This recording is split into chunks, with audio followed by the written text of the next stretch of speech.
नमस्कार साथियों, स्वागत है आपका एक बार फिर से हमारे शो में बात यूपीएससी की रवि के साथ में। साथियों, हमने यूपीएससी सिविल सर्विसेज के एग्जाम के बारे में पहले भी कई सारे वीडियोस आपके साथ साझा किए हैं, जिसमें कई टीचर्स और टॉपर्स अपने अपने व्यूज शेयर करे हैं। आज हमारे ऐसे एक मेहमान हैं जो यूपीएससी सिविल सर्विसेज के जीएस पेपर 3 के एक अहम सब्जेक्ट के विशेषज्ञ हैं। वो सब्जेक्ट है इकोनॉमी, या यूं कहूं इंडियन इकोनॉमी। ये इकोनॉमी शब्द सुनकर के ही अक्सर एस्पिरेंट्स थोड़े घबरा से जाते हैं। घबरा क्यों जाते हैं, इसकी वजह कई भी हो सकती हैं। शायद उन्होंने कभी इकोनॉमी सब्जेक्ट को अपने ग्रेजुएशन में पढ़ा नहीं है, या पढ़ा है लेकिन शायद उसकी जो वर्ड्स हैं, उसकी जो टर्मिनोलॉजीज हैं, वो समझ में नहीं आ पाई हैं। तो आइए मिलते हैं हमारे आज के नए मेहमान सुमित कुलश्रेष्ठ सर से। जानेंगे सर से इस सब्जेक्ट के डेप्थ के बारे में और इसको कैसे आसानी से समझा जाए और एग्जाम में इस सब्जेक्ट के जरिए प्रीलिम्स में अच्छे मार्क्स गेन किए जाएं और साथ ही साथ मेंस में कुछ एडिशनल मार्क्स गेन किए जाएं, जिससे हमें इंटरव्यू की कॉल आ सके। सुमित सर, स्वागत है आपका हमारे शो में। नमस्कार सर जी। मैं चाहूंगा कि आप अपने बारे में संक्षिप्त में हमारे छात्रों को थोड़ा सा बताएं। रवि जी, सबसे पहले तो मैं विद्यार्थियों को ये बताना चाहता हूँ कि हमारा जो जीवन है वो यूपीएससी एस्पायरेंट के रूप में ही प्रारंभ हुआ था और 2000 में मेरे अटेम्प्ट खत्म हो गए थे यूपीएससी के। उसके बाद में मैंने अपनी जर्नी शिक्षण के क्षेत्र के रूप में प्रारंभ की थी और लगातार लगभग 26 वर्षों से मैं पढ़ा रहा हूँ और यूपीएससी मेंटरशिप के रूप में आज भी एक विद्यार्थी के रूप में ही काम कर रहा हूं। बिल्कुल। और अपना अनुभव के आधार पर मुझे ऐसा लगता है कि इकोनॉमिक सब्जेक्ट जो है सबसे एक बेटर सब्जेक्ट है। अगर कोई विद्यार्थी इसको तैयार करता है तो उसमें एक बहुमुखी जो प्रतिभा है उसका एक तरह से सृजन हो सकेगा। और इसीलिए बच्चों को थोड़ा सा इकोनॉमिक के सब्जेक्ट के बारे में ध्यान भी देना होगा और उसको अगर वो पढ़ते हैं तो दिलचस्पी भी उसमें पैदा हो सकती है। तो सर, जैसे इकोनॉमिक के बारे में बात करें तो जीएस पेपर 3 में इसका एक अहम योगदान है। यूं कहूं कि काफी अच्छा वेटेज रहता है और साथ ही साथ प्रीलिम्स में भी इसका वेटेज काफी रहता है। जी जी। लेकिन अक्सर ऐसा देखा गया है कि बच्चे इस पर्टिकुलर सब्जेक्ट से थोड़ा सा 2 कदम पीछे ही रहना पसंद करते हैं। तो आपने बहुत सारे एस्पिरेंट्स ऐसे देखे भी होंगे जो स्टार्टिंग में बहुत डरे होंगे, लेकिन बाद में उन्हें सब्जेक्ट से काफी फ्रेंडली हो गए होंगे। तो सर, क्या वजह रहती है जो ये बच्चे इस सब्जेक्ट से इतना डरते हैं? उसका कारण है क्योंकि हमें थोड़ा सा बच्चों के आने का जो सिलसिला है वो थोड़ा सा समझना होगा। जी। बच्चे अगर यूपीएससी की तैयारी में आते हैं तो 3 प्रकार से बच्चे आते हैं। एक तो वो बच्चे होते हैं जो 12th पास करके यूपीएससी की तैयारी में आते हैं। दूसरा जो होते हैं वो ग्रेजुएशन कंप्लीट करने के बाद आते हैं।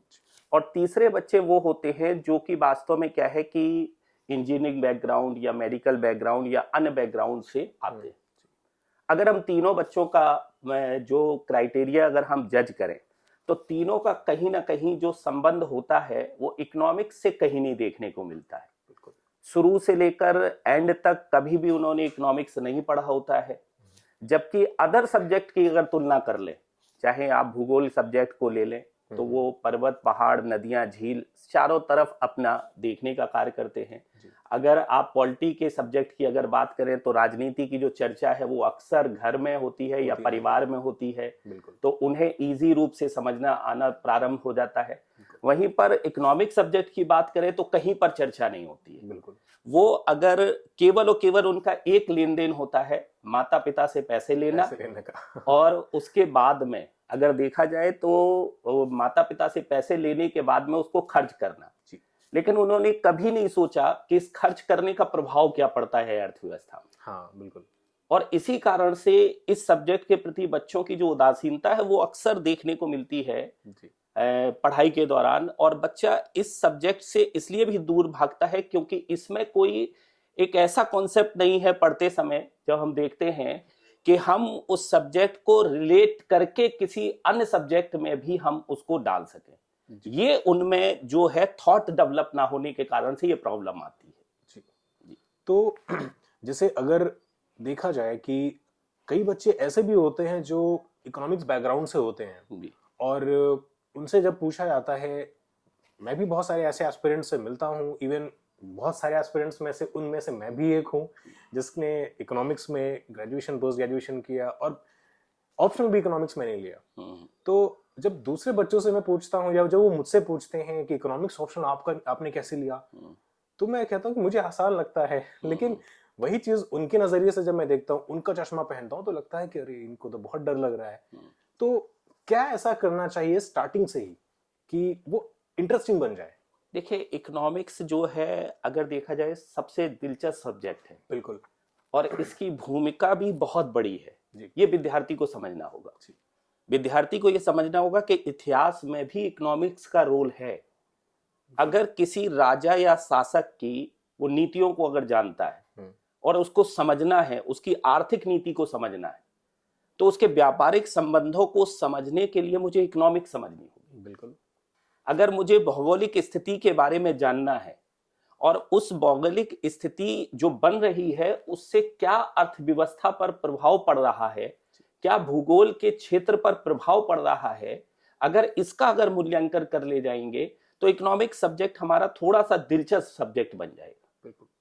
और इसीलिए क्या है कि जब विद्यार्थी तैयारी करता है तो तैयारी के समय में सबसे बड़ी प्रॉब्लम ये आती है क्या कि विद्यार्थी उसका रिलेशंस बनाने में कहीं ना कहीं चूक जाता है। जैसे आपने कहा कि आप एज ए सब्जेक्ट लेकर तैयारी कर रहे थे और आपने इकोनॉमिक्स को सब्जेक्ट रख कर आपने तैयारी की, तो आपने एक चीज महसूस किया होगा कि जब आप तैयारी कर रहे हैं तो उस तैयारी के दौरान इकोनॉमिक्स सब्जेक्ट का क्या रोल है इसको भी आपने समझ लिया होगा। बिल्कुल। और जो नए लड़के होते हैं उनको इसमें समझने में थोड़ी सी चुनौती आती है। और इसीलिए क्या होता है कि ये प्रॉब्लम क्रिएट होती है कि बच्चे इकोनॉमिक्स जैसे सब्जेक्ट से बहुत ज्यादा दूर भागते हैं। उसके लिए उन्हें केवल और केवल क्या है कि सबसे पहले उसकी महत्व क्या है उसको समझना होगा। अगर वो महत्व को समझ जाते हैं और महत्व को समझकर रिलेशंस बनाकर अगर उसको पढ़ते हैं और एक बेसिक बुक्स जिसको एनसीईआरटी बोलते हैं अगर उसको आधार बनाकर पढ़ते हैं तो फिर निश्चित तौर पर क्या है कि एक अच्छी तैयारी हो सकती है और अच्छे नंबर भी प्राप्त किए जा सकते हैं इकोनॉमिक्स जैसे सब्जेक्ट से। और अदर सब्जेक्ट में भी मार्क्स बढ़ाए जा सकते हैं इकोनॉमिक्स से। चाहे आईआर हो, अगर आपको आईआर लिखना है तो इकोनॉमिक्स के बेस पर आप बहुत अच्छी आंसर राइटिंग कर सकते हैं, किसी देश की विदेश नीति को समझ सकते हैं, किसी देश के एक तरह से आर्थिक संबंध क्या है उसको समझ सकते हैं। बिल्कुल। हमारा व्यापार शेष क्या है, किस देश के साथ कितना व्यापारिक संबंध बन रहे हैं, उन सब चीजों को समझने के लिए मुझे इकोनॉमिक्स को जानना बहुत जरूरी है। तो उसके रोल के हिसाब से हमें उसको समझना होगा। और ये रोल नो डाउट आज के शिक्षक बताने में असमर्थ हो रहे हैं कि इसका रोल अदर सब्जेक्ट में भी है। अगर इसको मजबूत करोगे तो आप निश्चित तौर पर क्या है कि आप अपनी रैंक को सुधार सकते हो और बहुत अच्छे नंबर ला सकते हो। जी बिल्कुल। बिल्कुल। तो जैसे मैं बात अगर करूं जीएस पेपर 3 में जो इंडियन इकोनॉमी, अगर मैं भी मींस के बारे में ही अगर बात करूं क्योंकि वो एक थ्योरेटिकल एस्पेक्ट पे रहता है, तो जीएस पेपर 2 में जो गवर्नेंस पार्ट है जहां पे सरकार की नीतियां, पॉलिसीज, स्कीम्स का डिस्कशन होता है, फ्रेमिंग होती है वहां पे, तो मैं अगर इसको कोरिलेट कर पा रहा हूं सर, तो जीएस पेपर 2 गवर्नेंस में कहीं पॉलिसी मेकिंग फ्रेमिंग का एक प्रोसीजर दिखाया जाता है और जीएस पेपर 3 इंडियन इकोनॉमी के पर्सपेक्टिव पे उन्हीं पॉलिसीज स्कीम्स का डिस्कशन होता है कि किस स्कीम का क्या इंपैक्ट है, क्या आउटकम है, वही चीजें रह जाती। तो क्या जैसे एनसीईआरटी पढ़ने के बाद कुछ और भी ऐसी चीज होनी चाहिए जहां पे जो बच्चा डर रहा है, पेपर 1, 2 और 4 में तो अच्छा कर रहा है लेकिन पेपर 3 में भी साइंस एंड टेक पोर्शन अच्छा कर ले रहा है इंजीनियरिंग बैकग्राउंड का, लेकिन इकोनॉमिक्स कंप्लीटली एक अलग स्ट्रीम आ जाती है, तो क्या उसको एनसीईआरटी के साथ में ऐसा करना चाहिए जो उसके लिए थोड़ा हेल्पफुल हो जाए? देखिए, एनसीईआरटी एक बेसिक बुक है। बिल्कुल। और बेसिक बुक को तो पढ़ना अनिवार्य है इस परीक्षा के लिए। जी। अगर कोई बेसिक बुक्स नहीं पढ़ता है तो निश्चित तौर पर क्या है कि वो उसी तरह से है कि अपने जान बूझ कर खाई में गिर रहा है। हाँ, सही बात। तो सबसे पहले तो बेसिक बुक जो है उसकी तैयारी तो करनी ही करनी पड़ेगी विद्यार्थी को। फिर उसके बाद में अगर वो चाहता है कि नहीं मैं थोड़ा सा और अपडेट करूं, तो कुछ ऐसी किताबें हैं उनको रीड आउट करना ही पड़ेगा। जैसे अगर मैं कहूं एस एन लाल इलाहाबाद यूनिवर्सिटी, बहुत अच्छी किताब है, उसको आप पढ़ सकते हैं। आज बाजार में नितिन सिंघानिया की किताब है, फैक्चुअल इंफॉर्मेशन के रूप में आप पढ़ सकते हैं, आप एक तरह से जानकारी प्राप्त कर सकते हैं कॉन्सेप्चुअल रूप से। और तीसरा है कि न्यूज़पेपर के साथ में अगर आप स्टडी करते हैं, बिल्कुल बिल्कुल, तो सबसे अच्छा है इकोनॉमिक्स का। आप न्यूज़पेपर में जो आने वाली शब्दावलियां हैं जिसको आप नहीं समझ पा रहे, उन शब्दावलियों को आप नेट पर सर्च करें, उसका अर्थ समझें, उसका इम्पैक्ट समझें, उसका एक तरह से क्या रिलेशंस बन सकता है। अगर उन सब चीजों को समझ जाते हैं आप, तो आपका इकोनॉमिक्स का जो बेस है वो पूरी तरीके से तैयार हो जाएगा। तो इस तरह से अगर तैयारी का एक शेड्यूल बनाया जाए, वो सबसे अच्छा जरूरी होता है।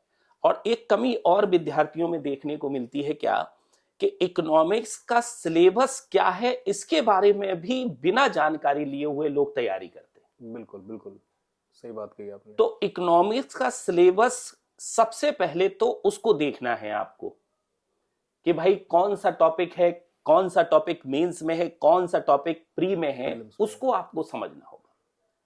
अब आप बैंकिंग सेक्टर्स की, बैंकों की शेड्यूल बैंक और इन सब चीजों को अगर आप पढ़ रहे हैं, तो वो मेंस में तो इसका कोई रोल है नहीं, पीटी में रोल है। बिल्कुल। और अपने आप को अगर वो सेक्टर मजबूत करके आप मेंस की परीक्षा देने जा रहे हैं, तो फिर निश्चित तौर पर आपको मार्क्स नहीं मिलेंगे उसमें। बिल्कुल। तो आपको ये देखना होगा कि कौन सा पोर्शन जो है वो मेंस में शामिल किया गया है। जैसे वित्तीय समावेशन है तो वो शामिल किया गया है, तो आपको उस आधार पर मेंस की तैयारी करनी होगी। तो सिलेबस को एक कैटेगराइज्ड करके तैयारी करें तो ज्यादा अच्छा होगा। बिल्कुल जी। तो सर जैसे इकोनॉमिक्स पोर्शन के ही अगर मैं सिलेबस की बात करूं इंडियन इकोनॉमी के पर्सपेक्टिव पे, तो एक प्रीलिम्स का एक अलग पोर्शन है, मेंस का एक अलग पोर्शन है। तो यदि मैं सिलेबस को बाइफरकेट कर दूं और साथ ही साथ जो प्रीवियस ईयर क्वेश्चंस हैं प्रीलिम्स के भी लेकर के बैठ जाएं और मेंस के भी लेकर के बैठ जाएं, तो क्या यहीं से आकलन किया जा सकता है कि क्या सिलेबस में आ रहा है और किस तरह से आ रहा है? तो जो प्रीवियस ईयर क्वेश्चन है सर, वो कितना रोल प्ले करते हैं देखिए एग्जाम में? आप ये मानकर चलिए कि जब आप युद्ध करने के लिए जाते हैं जी, तो युद्ध करने से पहले आप शिक्षक से मिलते हैं, और किस कारण से मिलते हैं युद्ध करने के से पहले शिक्षक से आप पूछते हैं गुरुजी कि मुझे क्या क्या सावधानी रखनी है युद्ध के दौरान। बिल्कुल।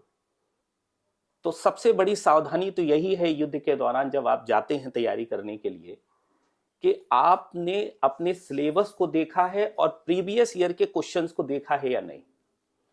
बिल्कुल। जैसे एक कोई क्रिकेट मैच खेलता है, तो क्रिकेट मैच खेलने के समय में जो हर खिलाड़ी होता है वो अपनी अपोजिट टीम के जितने भी खिलाड़ी होते हैं उन सब के वीडियो को देखता है, और देखने के बाद ये देखता है कि उसकी क्या कमजोरी है। एग्जैक्टली, बिल्कुल। तो आपकी क्या कमजोरी है इसका मूल्यांकन करने के लिए प्रीवियस ईयर के क्वेश्चन बहुत महत्वपूर्ण है। आप युद्ध क्षेत्र में जा रहे हैं, आप एक तरह से तैयारी कर रहे हैं, तो एक तरह से युद्ध क्षेत्र ही है। बिल्कुल। और जब आप युद्ध क्षेत्र में जा रहे हैं और आप प्रीवियस ईयर के क्वेश्चंस बैंक का मूल्यांकन नहीं किए और टेस्ट सीरीज का मूल्यांकन के माध्यम से अपना स्वयं अवलोकन नहीं किए, तो आप निश्चित तौर पर ओवर कॉन्फिडेंस में है, और ओवर कॉन्फिडेंस कभी भी सफलता नहीं दिलाता है। तो आपको प्रीवियस ईयर के क्वेश्चंस तो देखना ही है, और जहां से भी हो सके आपको अपने क्वेश्चंस का एनालिसिस प्रोसेस को बढ़ाकर टेस्ट सीरीज करके आपको ज्वाइन करना होगा। जैसे कोर आईएएस की टेस्ट सीरीज तो सबसे अच्छी है जी। तो कोर आईएएस की टेस्ट सीरीज को अगर आप लोग ज्वाइन कर लेते हैं तो आपका नो डाउट 4 से 10 क्वेश्चंस बढ़ ही जाएंगे वहां पर एग्जाम में, और वो आपको एक बहुत ज्यादा बेनिफिट दे जाएगा। सर जैसे अगर मैं इस पूरी एग्जाम जैसे 3 स्टेजेस में है, प्रिलिमिनरी एग्जाम, फिर मेंस, फिर फाइनल पर्सनालिटी टेस्ट जिसे इंटरव्यू कहते हैं, अगर मैं प्रीलिम्स की बात करूं तो अमूमन ऐसा देखा गया है कि अधिकतर छात्र जो हैं वो हिस्ट्री, ज्योग्राफी और पॉलिटी, ये बहुत बड़े सब्जेक्ट्स हैं, इनकी प्रिपरेशन में ही वो अपनी 90% से ज्यादा की जो एनर्जी है वो खपा देते हैं। और देखा जाए सब्जेक्ट है तो उनको पढ़ना भी ज्यादा पड़ता है, वक्त भी ज्यादा लगता है, तो देखने में तो लगता है कि हाँ बच्चा पढ़ रहा है, लेकिन जब प्रीलिम्स देता है तो वो क्वालिफाई नहीं कर पाता है। तो वहां पे ऐसा लगता है कि अगर वो यदि इतनी एनर्जी वहां लगाने के बजाय science and tech, environment, ecology, आपका इकोनॉमी ऐसे सब्जेक्ट्स में अगर वो लगाता तो शायद चांसेस बढ़ सकते थे उसके प्री निकलने के। तो इकोनॉमी के प्रीलिम्स की बात हो रही है तो सर कुछ ऐसी चीजों पे भी डिस्कशन किया जाना चाहिए मुझे लगता है, जैसे बजट और इकोनॉमिक सर्वे। तो सर ये बजट और इकोनॉमिक सर्वे प्रीलिम्स से 2 महीने पहले आते हैं और काफी बड़ा योगदान करते हैं, तो सर कैसे इन्हें कवर किया जाना चाहिए, क्योंकि इकोनॉमिक सर्वे भी काफी लेंदी पोर्शन होता है और बजट भी काफी लेंदी होता है, तो उसके बारे में थोड़ा सा हमारे एस्पिरेंट्स को जरूर बताएं। देखिए रवि जी, बहुत अच्छा क्वेश्चन किया है आपने। इकोनॉमिक सर्वे और बजट का क्या रोल है? तो सबसे पहले तो इकोनॉमिक सब्जेक्ट का रोल इस तरह से आप समझ सकते हैं, जब आप सफर में निकलते हैं तो 5 टायरों में आपको बराबर की हवा चाहिए। बिल्कुल बिल्कुल। आप ये नहीं कह सकते हैं कि आपको केवल एक टायर में हवा जो है वो काम चला ले जाएगी। अगर आप 4 टायरों में हवा लेकर चलेंगे और स्टेपनी में हवा नहीं डालेंगे तो ये कभी भी जो आपका मेन टायर है वो अगर धोखा दे दिया तो आप आगे नहीं बढ़ पाएंगे। बिल्कुल। तो पॉलिटी, हिस्ट्री, ज्योग्राफी, आप अगर इन सब्जेक्ट को मजबूत करके चलेंगे और बाई चांस अगर धोखा दे दिया तो आपको 5वें टायर से इकोनॉमिक्स से बचाव किया जा सकता है, जिस पर लड़का नहीं ध्यान देता है। अब इसका जो मेन एरिया है वो करंट अफेयर से रिलेशन में आता है जी। क्योंकि इकोनॉमिक सर्वे और बजट तो 2 महीने पहले आते हैं, उसको कैसे कवर करें? तो उसके लिए सबसे अच्छा तरीका ये है कि आप इकोनॉमिक सर्वे और बजट जो जब आता है तो आप जैसे शिक्षक से संपर्क कर लें, किसी कोचिंग संस्थान के नोट से संपर्क कर लें और बजट का जो पोर्शन है उस पोर्शन को, जो बेसिक पोर्शन है उसको आप हमेशा तैयार करते रहें। अगर आप बेसिक पोर्शन को हमेशा ही तैयार करके रहेंगे तो आप जो करंट की रिलेशन वाली चीजें हैं वो बड़ी जल्दी से आप कैचअप कर ले जाएंगे। जैसे बजट कितने प्रकार के होते हैं, बजट एक तरह से कैसे बनाया जाता है। अगर आप ये जानते हैं कि राजस्व बजट क्या है, पूंजीगत बजट क्या है, तो आप बड़े आराम से क्या है राजस्व बजट और पूंजीगत बजट के बारे में जैसे ही वहां पर चर्चा होगी तो आप उसको कैच कर लेंगे और आप उसको रिलेशंस बड़ी तेजी से बना ले जाएंगे। अब आप उसी समय चाहते हैं कि मैं राजस्व बजट को भी समझूं, पूंजीगत बजट को भी समझूं, तो फिर प्रॉब्लम आएगी ही आएगी। उसकी तैयारी आप पहले से करके रखें और जब परीक्षा के समय आए तो 10 से 15 दिन आप एक कंसाइज वे में आप पढ़ने की कोशिश करिए और प्रीवियस ईयर के जो प्रश्न है कि देखिए कि किस लेवल तक के प्रश्न वहां पर आ रहे हैं बजट और इकोनॉमिक सर्वे से। अगर आप उसके माध्यम से कवर करते हैं तो बहुत अच्छी तरीके से कवर हो सकता है।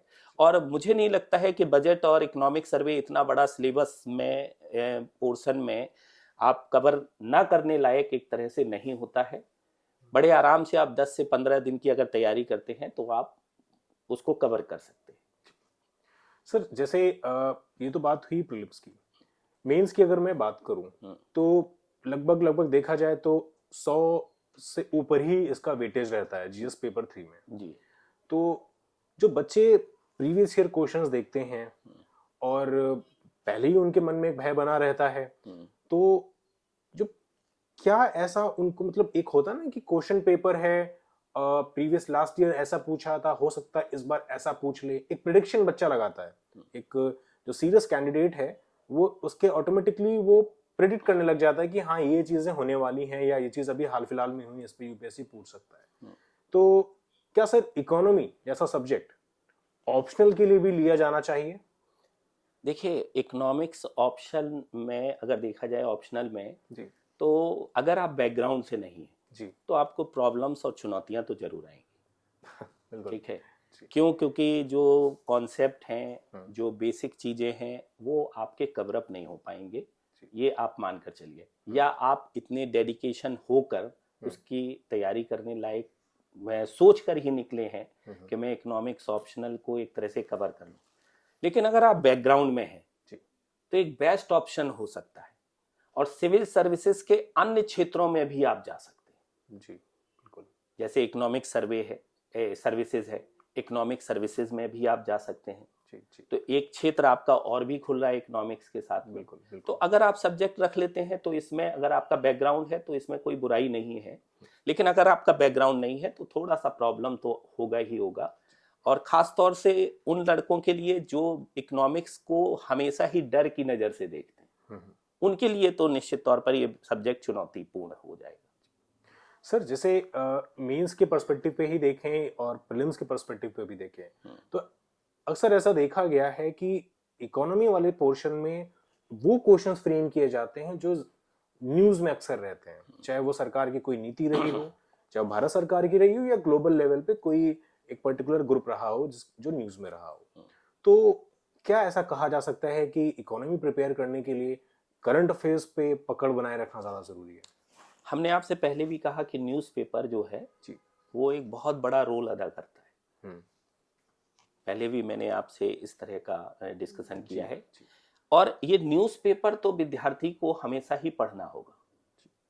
अगर न्यूज़पेपर के बेस पर आप एनालिसिस करते हो तो आप मार्क्स भी गेन कर ले जाओगे और अदर सब्जेक्ट को भी आप बहुत बेटर कर ले जाओगे। हाँ, करंट अफेयर्स में तो सब कुछ कवर हो जाएगा, बिल्कुल। तो इसीलिए क्या है कि न्यूज़पेपर को आधार तो बनाना ही पड़ेगा। जैसे इकोनॉमिक्स टाइम्स है, द हिंदू है, कई ऐसे न्यूज़पेपर हैं जिनको आपको फॉलो अप करना पड़ेगा।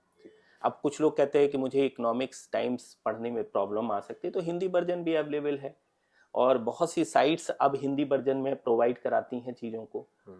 तो आपको उसके बेस पर तैयारी करनी होगी।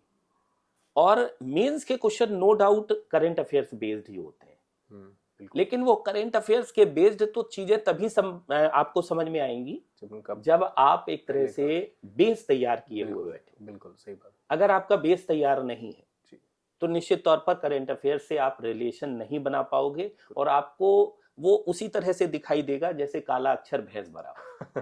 बिल्कुल बिल्कुल सही बात कही। तो ये चीजें थोड़ा सा आपको दिमाग में रखकर चलना पड़ेगा। अच्छा, जैसे सर मैं इकोनॉमी सब्जेक्ट की बात करूं तो अगर कोई अभ्यर्थी सेल्फ स्टडी कर रहा है जी और किसी कारणवश उसके पास में वो रिसोर्सेज नहीं है कि वो किसी से हेल्प ले सके, तो क्या आइडियल टाइम उसको देना चाहिए अपने पूरे टाइम टेबल में इकोनॉमी के लिए? देखिए, इकोनॉमिक्स एक दिन का सब्जेक्ट नहीं है, पर डे का सब्जेक्ट है इकोनॉमिक्स। और जब आप इकोनॉमिक्स पढ़ते हो तो आपको पर डे इकोनॉमिक्स के लिए न्यूज़पेपर पर ध्यान देना बहुत जरूरी है, क्योंकि पता नहीं कि किस दिन कौन सी न्यूज़ आपके एग्जाम के लिए इंपॉर्टेंट हो जाए। जी, इसीलिए उस आधार पर आपको तैयारी करनी होगी। लेकिन हाँ, बेसिक स्ट्रक्चर आपका तैयार नहीं है तो आप 2 महीने 3 महीने जितनी जल्दी हो सके आप बेसिक स्ट्रक्चर को तैयार करने में लगाएं पहले। अगर आप न्यूज़पेपर पर डायरेक्ट जाएंगे तो हो सकता है आपको डिप्रेशन भी आ जाए और आपको चीजें ना समझ में आए। बिल्कुल। इसीलिए क्या है कि बेसिक स्ट्रक्चर को आप पहले तैयार करिए अपने, और बेसिक स्ट्रक्चर को तैयार करने के बाद आप न्यूज़पेपर का सहारा लीजिए और पर डे ये कोशिश करिए कि इकोनॉमिक्स, आईआर और जो भी करंट अफेयर्स की न्यूज़ है उनको आपको 2 से 3 घंटे ध्यान में रखकर तैयारी करनी होगी। अगर आप न्यूज़पेपर पर अपनी पहुंच नहीं बना पा रहे तो यूपीएससी थोड़ा सा कठिन हो जाएगा हमारे ख्याल से। अगर न्यू कमर आप स्टूडेंट हैं और न्यू कमर स्टूडेंट के रूप में अगर आप जुड़ रहे हैं, अभी आप तैयारी करने आए हैं और अगर आप करंट अफेयर्स की तैयारी नहीं कर रहे हैं तो फिर प्रॉब्लम्स हो ही जाएगी। बिल्कुल जी। तो ओवरऑल अगर देखा जाए तो ये सब्जेक्ट उतना भी ज्यादा कठिन नहीं है जितना इसको एस्पिरेंट्स मान लेते हैं, समझ लेते हैं। या यूं भी कहो कि 10th क्लास तक तो एक जनरल सब्जेक्ट सभी के लिए रहते हैं, चाहे वो किसी भी बोर्ड से पढ़ रहा हो। 11th 12th से बाई चॉइस वाली एक चीज आ जाती है कि बाई चॉइस के सब्जेक्ट स्ट्रीम हमें चूज करना है। तो अगर मैं इस पर्टिकुलर सब्जेक्ट की बात करूं, यदि इंटरेस्ट के साथ, जैसा कि आपने हमारी बातों की शुरुआत में ही आपने कहा कि बच्चा घर से पैसा लेता है और खर्च भी करता है, लेकिन उसको पता नहीं कि वो इसी अर्थव्यवस्था के एक प्रोसेस का एक पार्ट है और एक अहम हिस्सा है।